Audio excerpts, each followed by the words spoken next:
time that was, let's say, a bit dark. That night, Hollywood was no longer a red carpet. It was a courtroom, and the gavel struck like the closing of a coffin for a legend. Each testimony burst forth like shards of glass, shattering against the screens of millions watching, like a final match. Cameras didn't blink, newspaper headlines raced faster than the truth, and a man once celebrated for his creative freedom was stripped bare before the public, inch by inch. Since when did privacy become a punishment? And who gave the world the right to judge such a man? Before becoming a name dissected in courtrooms, Johnny Depp was a dream that Hollywood both craved and feared. He wasn't like the molded, safe-cut stars. Depp entered the industry as an outsider. No standard muscles, no advertising smile, no ambition to be a hero in the traditional sense. What he brought was recklessness, a desire to disappear into the character, a spirit of freedom that Hollywood only dared to display on posters, rarely accepting in real life. During his peak years, Depp's name was synonymous with bizarre, unconventional, yet captivating roles. He turned difference into a brand, risk into art, and each appearance into a challenge. How far can cinema go if we dare to break the formula? Audiences adored him for that. Directors sought him out for that. And Hollywood, though unspoken, made billions of dollars from that very rebellious spirit. But behind the spotlight, a paradox began to emerge. As his career soared, Depp's personal life gradually descended into the shadows. Creative freedom comes with freedom to live. And in a system that constantly demands perfect imagery, that freedom soon became a problem. Hollywood loved him when he brought in box office success, but Hollywood also turned its back just as quickly when the story became less coherent. Then times changed. Social media turned everyone into a judge. News sped down to click speed. The complexity of human nature was compressed into 8-word headlines.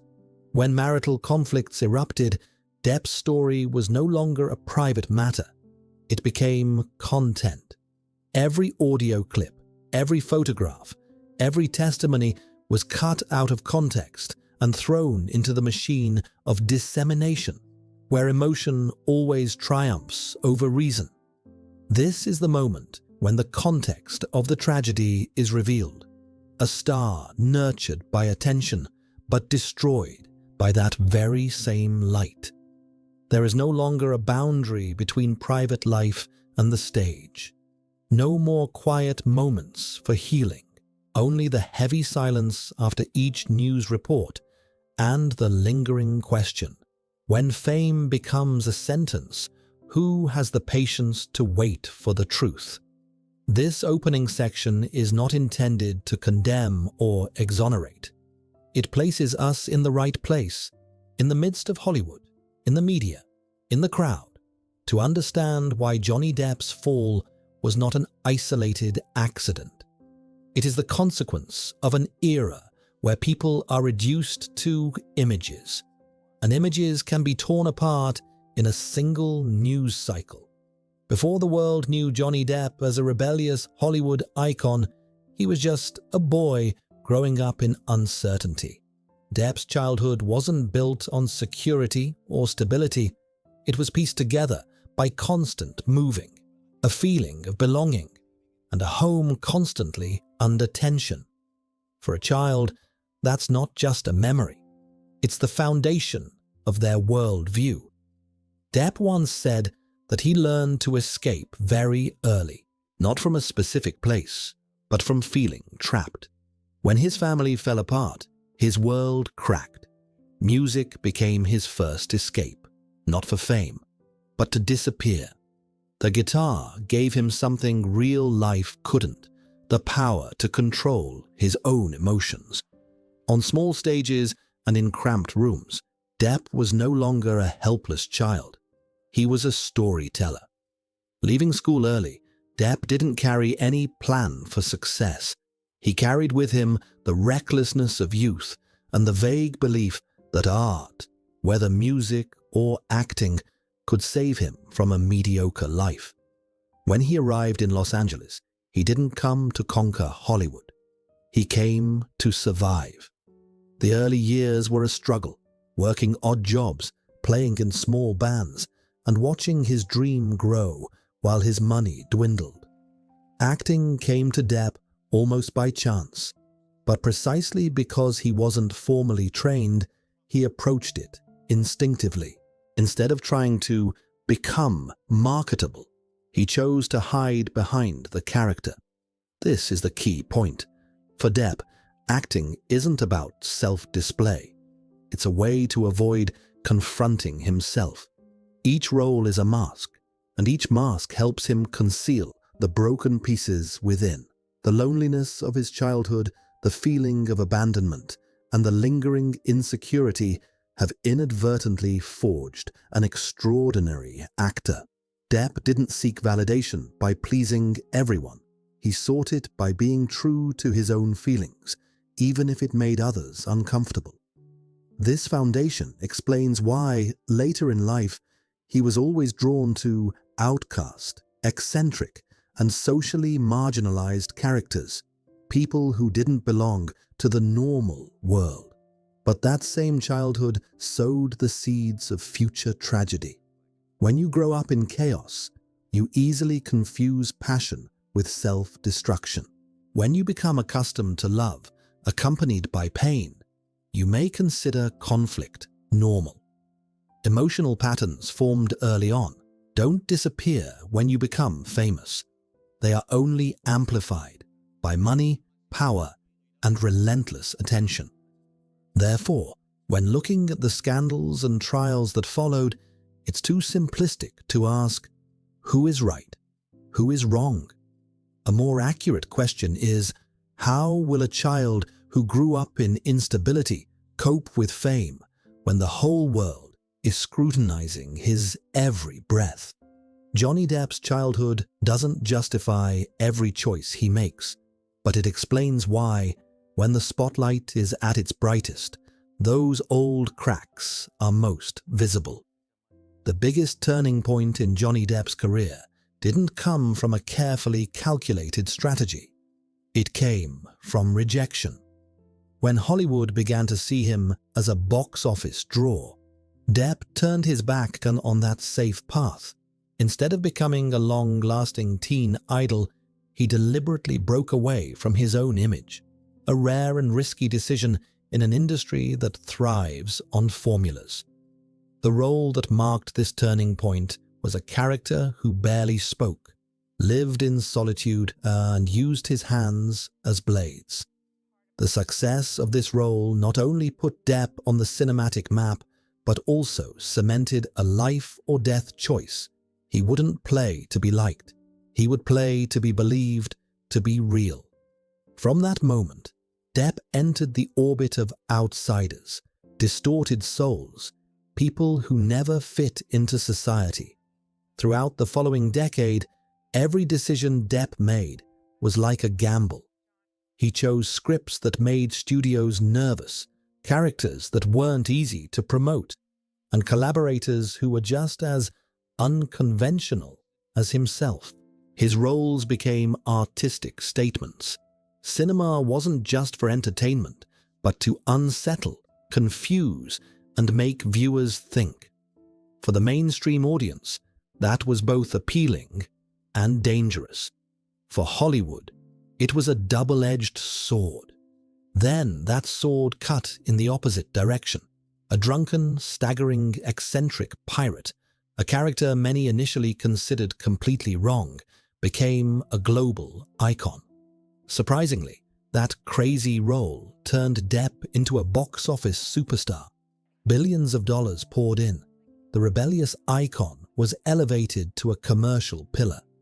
And the paradox emerged. The one who always evaded the system was now dependent on it. This immense success changed everything. When you become a crucial cog in a billion-dollar machine, the once celebrated distinctions begin to be scrutinized. Every action, every personal choice, every rumor becomes a financial risk. Depp no longer represents just his art. He represents contracts, brands, the thousands of jobs surrounding a single film. That pressure doesn't kill creativity immediately. It erodes it. The subsequent choices become increasingly difficult. Repeat the winning formula or continue to take risks and be seen as uncooperative. Depp tried both, and that's where the breaking point came. When you stand between art and commercial empire, every move can cause someone to turn their back. In the years that followed, the signs of cracks began to show. Lateness, behind-the-scenes conflicts, rumors about a lifestyle spiraling out of control. Things that were once overlooked when the money was flowing now became reasons for suspicion. The image of the eccentric genius is gradually replaced by the cold question, is he still trustworthy? This part of the story shows that tragedy doesn't stem from a single mistake. It comes from a series of right choices, in the wrong context. Depp succeeded because he dared to be different. But that very difference, when confined within a massive entertainment empire, became the spark for his later downfall, when everything was no longer under his control.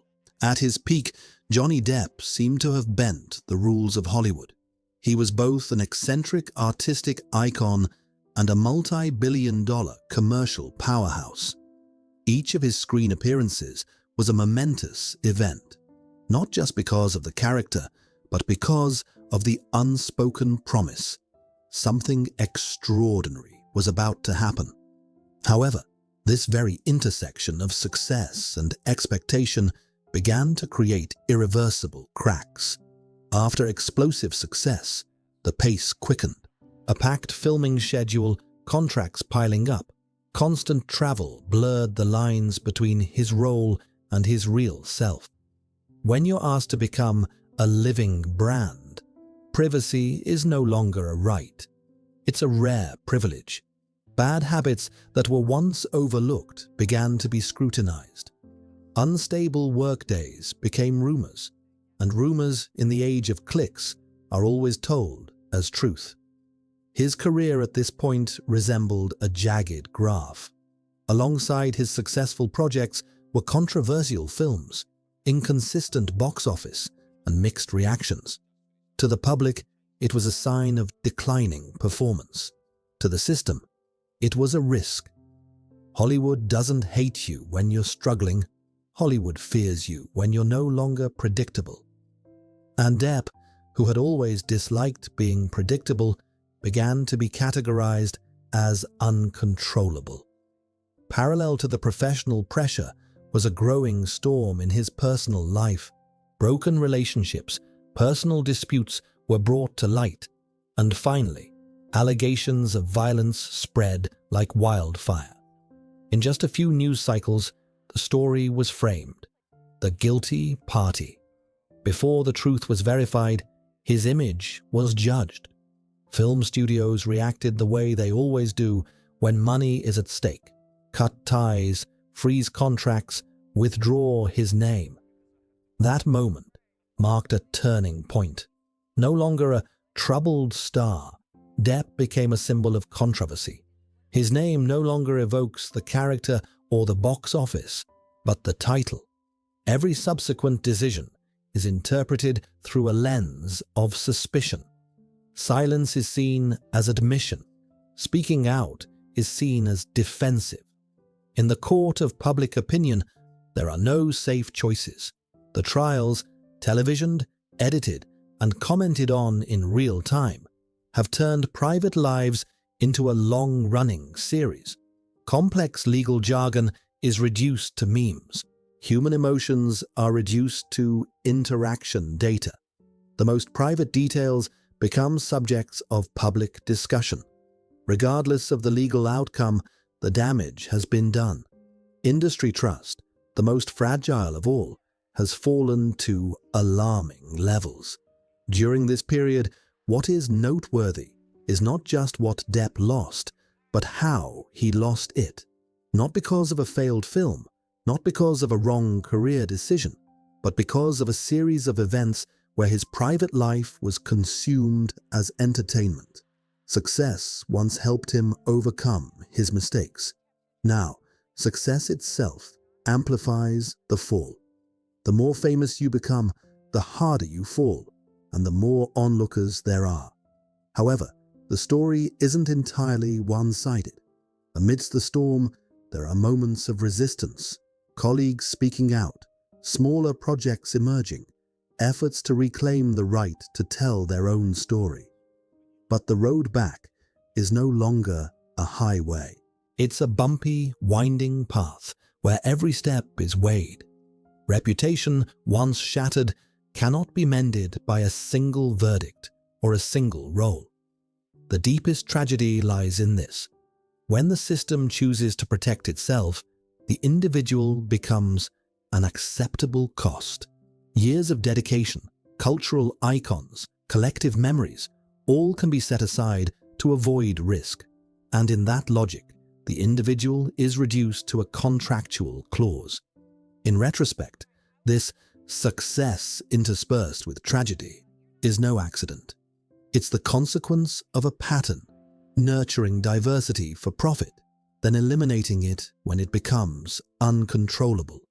Johnny Depp benefited from that pattern and was also its clearest victim.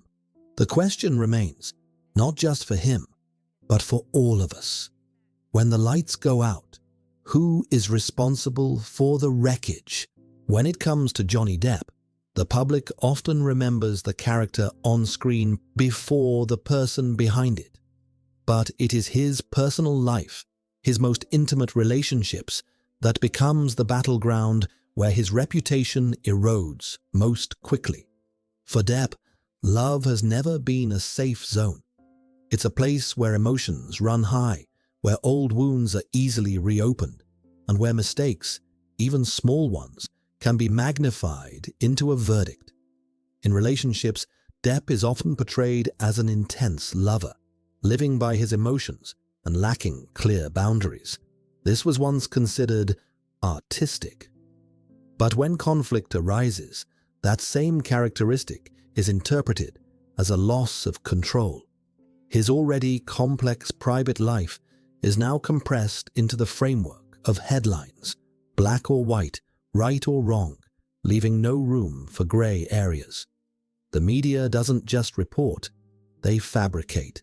Disjointed audio clips, fragmented images, and one-sided narratives are arranged to tell a story that is easily digestible. And in that story, the characters must be clearly defined. Once public opinion has chosen the villain, every subsequent detail is used to reinforce that choice. Silence becomes evidence, tears become acting, and defenses, however reasonable, are dismissed as sophistry. The cruelest thing is the imbalance of power among the masses. In a private relationship, two people argue. But when millions join in the judgment, the scales are no longer based on sufficient evidence or context.